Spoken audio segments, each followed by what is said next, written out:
Hello बच्चों, मैं स्मिता बिजलवान स्वागत करती हूँ आपका आईसीटी वर्चुअल क्लासरूम में। आशा करती हूँ आप सभी स्वस्थ होंगे और अच्छे से अपनी पढ़ाई कर रहे होंगे। बच्चों, आज हम पढ़ने जा रहे हैं क्लास 9th की साइंस और हमारा चैप्टर चल रहा था सेपरेशन ऑफ सब्सटेंसेस के बारे में हम बात कर रहे थे।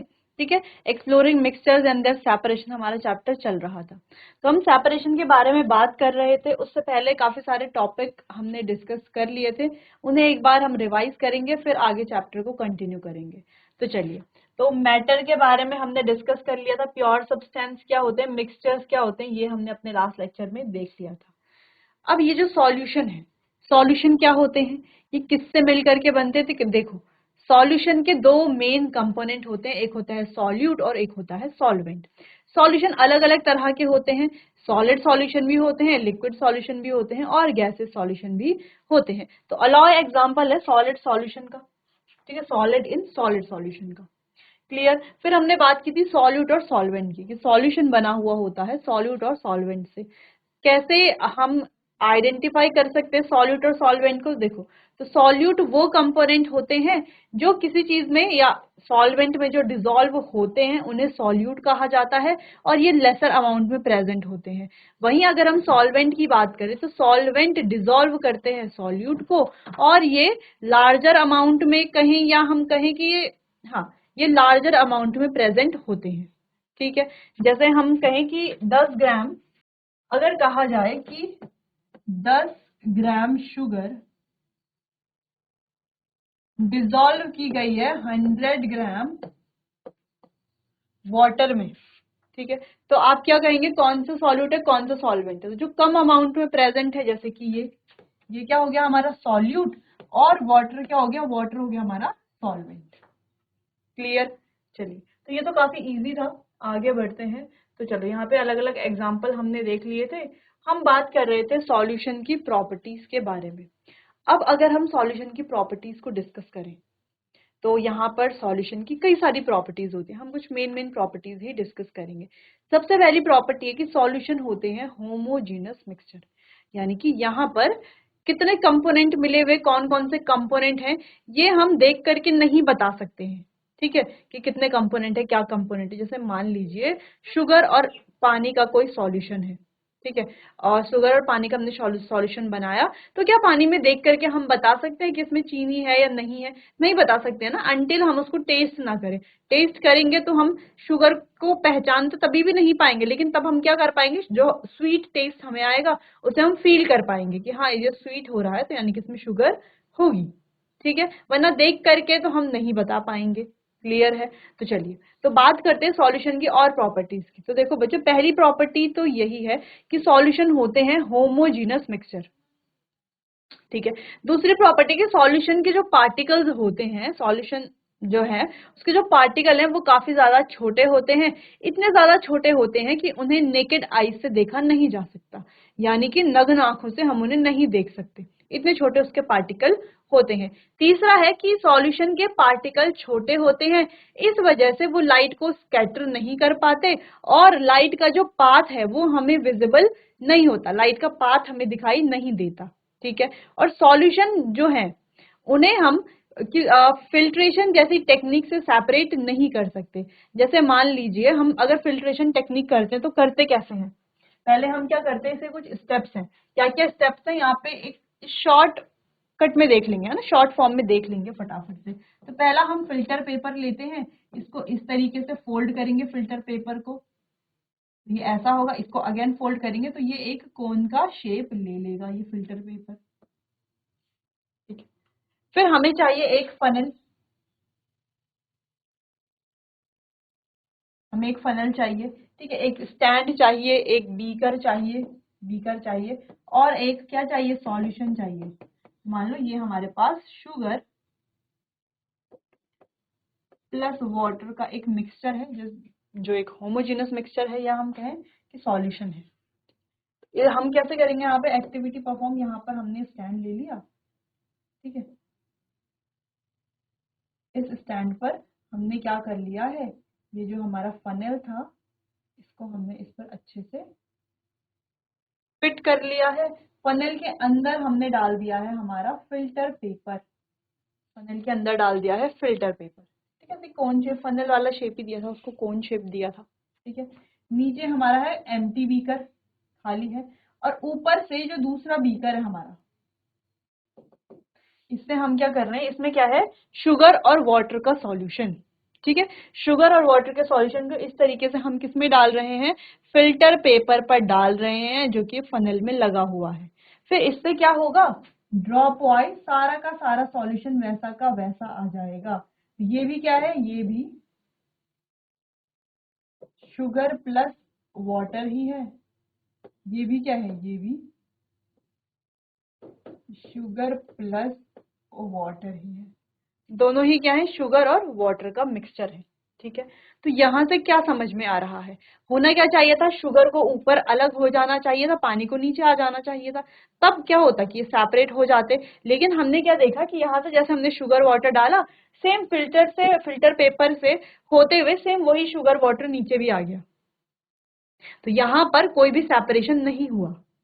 ठीक है, तो इसीलिए हम कह रहे हैं कि यहाँ पर जो सॉल्यूट पार्टिकल हैं वो फिल्ट्रेशन की टेक्निक द्वारा सेपरेट नहीं हो सकते हैं। क्यों, क्योंकि पार्टिकल बहुत स्मॉल होते हैं, पूरे वाटर में जो है अच्छे से डिसॉल्व रहते हैं, इस वजह से।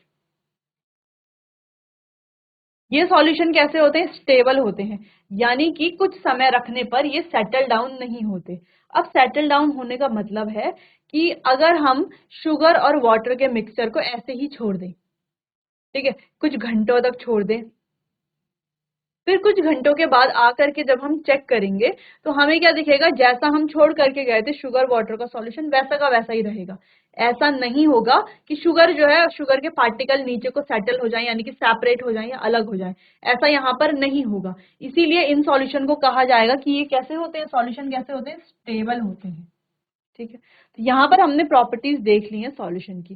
क्या क्या प्रॉपर्टीज है कि सॉल्यूशन होमोजेनियस मिक्सचर है, दूसरा पार्टिकल बहुत ज्यादा छोटे हैं, इतने छोटे हैं कि नेकेड आई से हम नहीं देख सकते।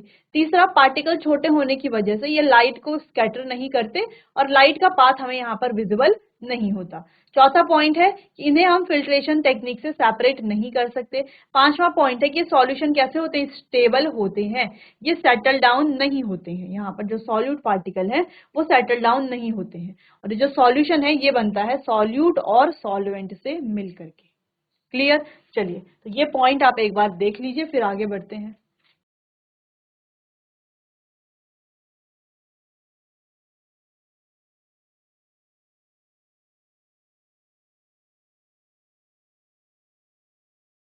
आगे बढ़ते हैं, कंसंट्रेशन के बारे में बात करते हैं। In the solution the relative proportion of the solute and solvent can be varied, यानी कि सॉल्यूट और सॉल्वेंट का जो प्रोपोर्शन है वो वेरी कर सकता है, कम ज्यादा हो सकता है। ठीक है, based on the amount of solute a solution can be dilute, concentrated और सैचुरेटेड। तो सॉल्यूशन डाइल्यूट हो सकता है, कंसंट्रेटेड हो सकता है और सैचुरेटेड हो सकता है। दीज आर कंपेरेटिव टर्म्स, ये सारी क्या है, कंपेरेटिव टर्म्स है। Solution with few copper sulphate is dilute, यानी कि एक ऐसा सॉल्यूशन जिसमें कॉपर सल्फेट कम है वो होगा डाइल्यूट, कॉपर सल्फेट की मात्रा ज्यादा है तो वो होगा कंसंट्रेटेड, और कॉपर सल्फेट इतना है कि अब और ज्यादा उस सॉल्वेंट में डिसॉल्व नहीं हो सकता, तब वो हो जाएगा सैचुरेटेड। ठीक है, as its quantity increases it's become concentrated. ठीक है, जैसे मान लीजिए कि ये हमारे पास बीकर है, तीनों समझते हैं। ठीक है, तीनों टर्म्स को थोड़ा समझते हैं। मान लीजिए ये हमारे पास बीकर है, इस बीकर में है वाटर। अब इस वाटर की कैपेसिटी है कि ये केवल और केवल 5 स्पून कॉपर सल्फेट को अपने अंदर घोल सकता है, इतनी ही इसकी कैपेसिटी है। जब हमने इसमें आधा चम्मच डाला कॉपर सल्फेट का, ठीक है, ठीक है, स्पून की बात कर लेते हैं। अभी हम एग्जैक्ट ऐसे क्वांटिटी की बात नहीं कर रहे कि इतना ग्राम या इतने ग्राम, नहीं, हम केवल स्पून से समझते हैं, इजीली समझ में आ जाएगा। तो अगर हम इसमें डालते हैं आधा चम्मच, ठीक है, और वाटर की क्वांटिटी ज्यादा है, ठीक है, वाटर की क्वांटिटी ज्यादा है, तो मान लीजिए अब अगर हम इसमें आधा चम्मच क्या डालते हैं, कॉपर सल्फेट डालते हैं, तो कॉपर सल्फेट कम है, वाटर काफी ज्यादा है, तो इस समय पर इस सॉल्यूशन को कहा जाएगा कि ये सॉल्यूशन कैसा है, डाइल्यूट सॉल्यूशन है। ठीक है। अब हम इसमें क्या कर लेते हैं, 4 चम्मच कॉपर सल्फेट डाल देते हैं और वाटर। अब कॉपर सल्फेट की क्वांटिटी भी क्या हो गई है, बढ़ गई है, कॉपर सल्फेट भी ज्यादा हो गया है, ठीक है। तो अब ये सॉल्यूशन कैसा बन जाएगा, अब ये बन जाएगा कंसंट्रेटेड सॉल्यूशन। आधे चम्मच के कंपैरिजन में 4 चम्मच हमने डाल दिए हैं, तो ये क्या बन जाएगा, कंसंट्रेटेड सॉल्यूशन बन जाएगा। अब हमने पूरे के पूरे 5 चम्मच डाल दिए, 4 तो डाल रखे थे पहले से, एक और चम्मच डाल दिया, 5 चम्मच डाल दिए हैं। अब ये वाटर और ज्यादा कॉपर सल्फेट को अपने अंदर नहीं घोल सकता, इतनी इसकी कैपेसिटी अब नहीं है, केवल इतना ही घोल सकता था, वो पांचों के पांचों चम्मच हमने डाल दिए हैं। तो इस टाइम पर ये सॉल्यूशन कैसा होगा, सैचुरेटेड। अब इसे क्या कहेंगे, ये कैसा सॉल्यूशन है, सैचुरेटेड। क्या कंसंट्रेटेड भी इसे कहेंगे, हाँ कंसंट्रेटेड भी कहेंगे। क्लियर है। चलिए, तो जैसे हम स्क्वाश देखते हैं ना, फ्रूट का स्क्वाश या जूस आप देखते हैं जिसमें आप जूस थोड़ा सा डालते हैं फिर आप पानी डाल देते हैं, है ना, इस तरीके से स्क्वाश आते हैं, अलग अलग जूसेस आते हैं, जैसे बुरांस का जूस हो गया, जो भी जूस है। तो आप क्या करते हैं, थोड़ा सा क्वांटिटी डालते हैं फिर उसके ऊपर पानी मिला देते हैं, यानी कि वो जो थोड़ा क्वांटिटी आप डाल रहे हैं वो क्या है, वो एक कंसंट्रेटेड है, वो कैसा है, कंसंट्रेटेड। और उसमें जब आप पानी मिला देते हैं यानी कि आप उसे क्या कर देते हैं, डाइल्यूट कर देते हैं, तो वो कैसा हो जाता है, पानी डालने के बाद डाइल्यूटेड, यानी कि पानी अब ज्यादा है और जो वो सॉल्यूट था, सॉल्यूट नहीं कहेंगे, पानी अब ज्यादा है और वो जो मिक्सचर हमने डाला था, वो फ्रूट का जो स्क्वाश था वो कम मात्रा में है, ठीक है। तो ये क्या बन गया, डाइल्यूट। और जब वो फ्रूट का स्क्वाश ही स्क्वाश था, वो ज्यादा मात्रा में था, उसमें थोड़ा सा पानी डालेंगे अगर हम, तो तब कैसा रहेगा, वो कंसंट्रेटेड रहेगा। क्लियर है। चलिए, तो इस तरीके से भी आप समझ सकते हैं। तो नोट कर लीजिए इतना, ये तीनों टर्म्स जो हैं आपस में क्या है, कंपैरेटिव टर्म्स हैं, ये आपको ध्यान रखना है।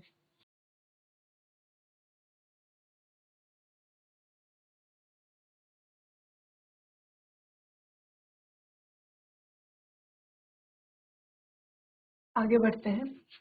चलिए, जैसे ये एक्सपेरिमेंट था, ये एक्टिविटी थी, तो ये एक्टिविटी भी हम पहले पढ़ चुके हैं अपने प्रीवियस लेक्चर्स में।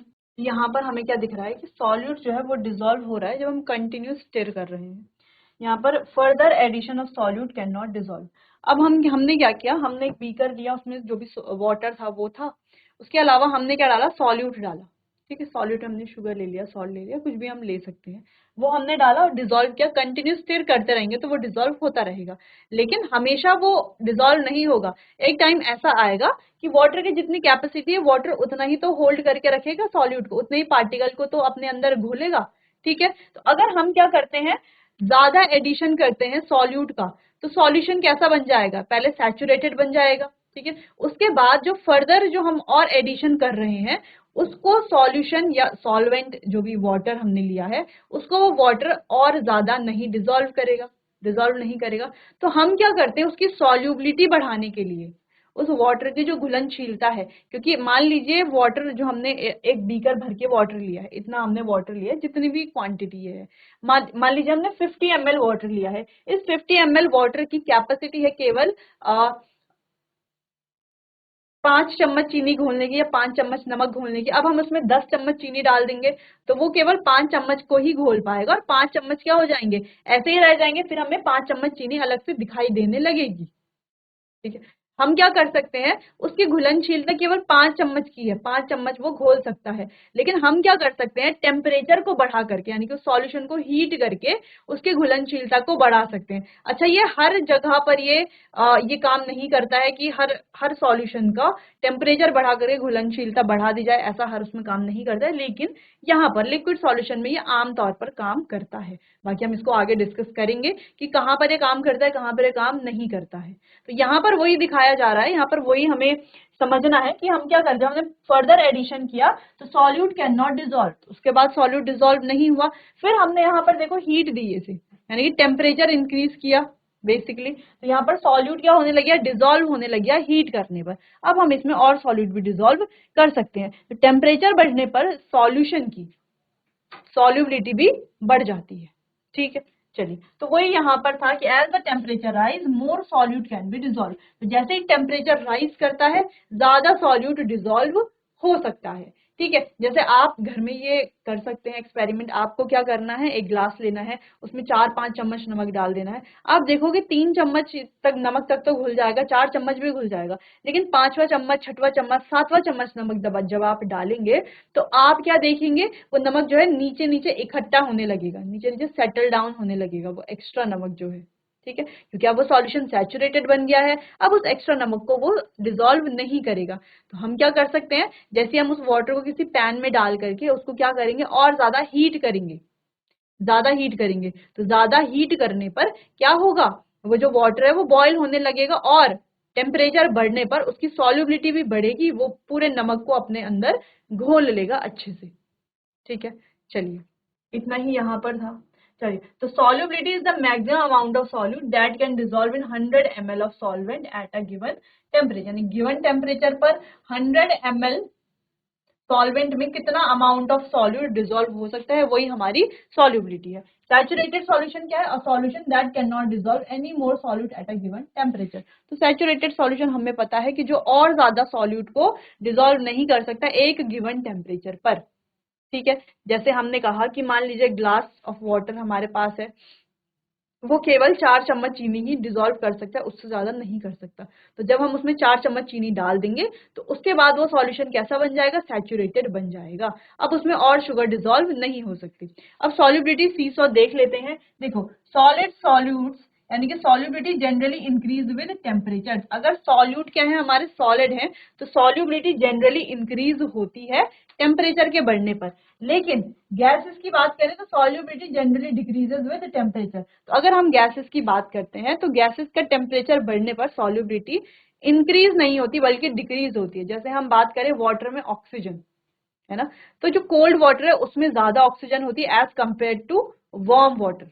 ठीक है, जो अगर हम वाटर को हीट करते हैं, क्योंकि अगर हम वाटर को हीट करते हैं, है ना, उसमें बबल्स बनते हैं। जैसे हम वाटर को हीट करते हैं, बॉईल करते हैं, तो उसमें हम देखते हैं ना कि बबल्स, छोटे छोटे बबल्स नीचे आते हैं, फिर बड़े बड़े बबल्स आने लगते हैं। तो वो बबल्स होते हैं ऑक्सीजन के। तो जैसे जैसे हम वाटर को हीट करते हैं, ऑक्सीजन जो है उससे बाहर निकलती जाती है। जैसे मान लीजिए कि कोई लेक है हमारे पास, लेक में फिशेज हैं, सब कुछ है, तो उस लेक में जो वाटर है उसमें ऑक्सीजन घुली हुई है, तभी तो फिशेज हैं या एक्वेटिक प्लांट्स है वो सरवाइव कर पा रहे हैं। अगर हम उस वाटर को हीट कर दें, तो देखो वाटर को तो हीट नहीं करना है क्योंकि फिशेस भी उसमें है, वाटर को हीट करेंगे तो सब कुछ बॉयल हो जाएगा।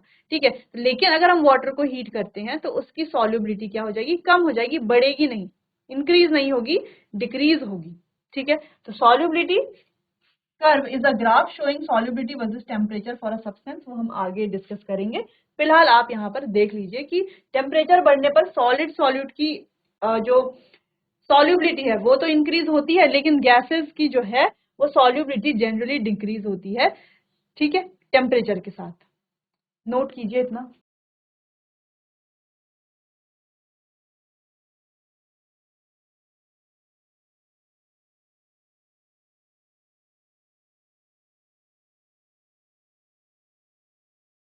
तो चलिए, यहाँ पर हमने सॉल्युबिलिटी की बात की। अब बच्चों आज के लिए बस इतना ही, मिलते हैं अपने आने वाले अगले सेशन में, तब तक के लिए आपका बहुत बहुत धन्यवाद।